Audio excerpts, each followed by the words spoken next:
এবারে ডেকে নিচ্ছি সমুদ্র শহর কক্সবাজারের আরও একজন মেধাবী প্রতিযোগীকে, হাফেজ আবরার মাহমুদ।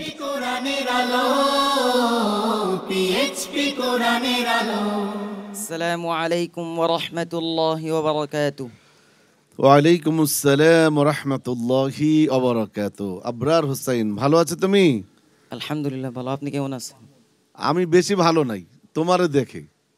হ্যাঁ, তুমি খুব টায়ার্ড, সারাদিন রোজা রাখার কারণে মুখে হাসি নাই। তোমাদেরকে দেখে অনেক মানুষ দোয়া করে, কাঁদে, কত প্রশংসা তোমাদের। আমরা বিচারক, কিন্তু আমাদের এত প্রশংসা করে না, তোমাদের প্রশংসা করে। হ্যাঁ, ভালো লাগে না? আজকে একটু তেলাওয়াত শোনাবে আমাদেরকে, একটু তেলাওয়াত শুনবো তোমার কাছ থেকে। আউযু বিল্লাহি মিনাশ শাইতানির রাজীম। বিসমিল্লাহির রহমানির রহিম। ওয়া ইন্না লূতান লামিনাল মুরসালিন إذ نجيناه وأهله أجمعين إلا عجوزا في الغابرين ثم دمرنا الآخرين وإنكم لتمرون عليهم مصبحين وبالليل أفلا تعقلون وإن يونس لمن المرسلين إذ أبق إلى الفلك المشحون فساهم فكان من المدحضين فالتقمه الحوت وهو مليم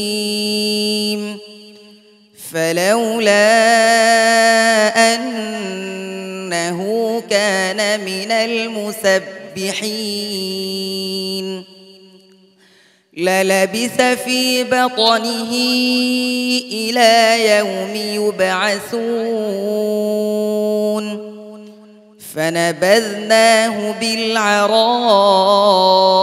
وهو سقيم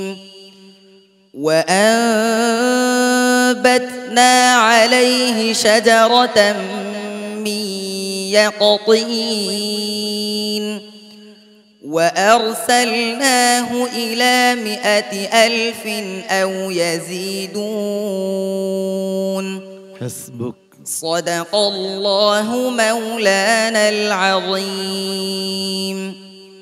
মাশাআল্লাহ, আবরার মাহমুদ, তোমার আজকের পারফরমেন্স কেমন হলো সম্মানিত বিচারক হাফেজ মাওলানা আবু ইউসুফ সাহেবের কাছ থেকে জেনে আসি। ভালো তেলাওয়াত করেছো।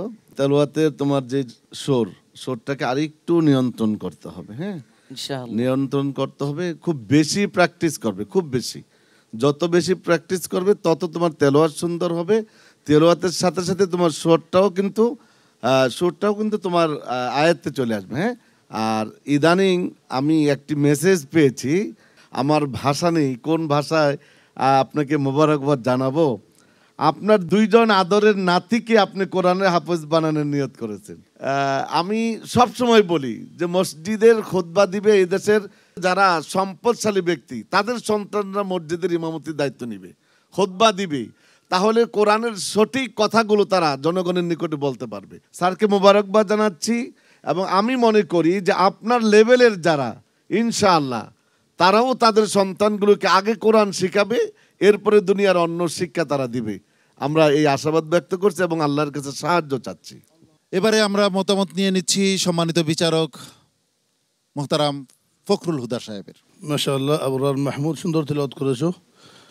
তবে আমি একটা জিনিস, খুব সূক্ষ্ম একটা জিনিস লক্ষ্য করেছি, তুমি যখন ইস্তেআযা পড়েছো মিনাশ শাইতানির রাজিমের ইয়াটা একটু নড়ে গেছে, আর রাপুরের ব্যাপারে তুমি আরেকটু সতর্ক থাকবা। আল্লাহ তোমাকে আরো ভালো করে তিলাওয়াত করার তৌফিক দান করুন, আমিন। আমিন। উস্তাদুল হুফাজ।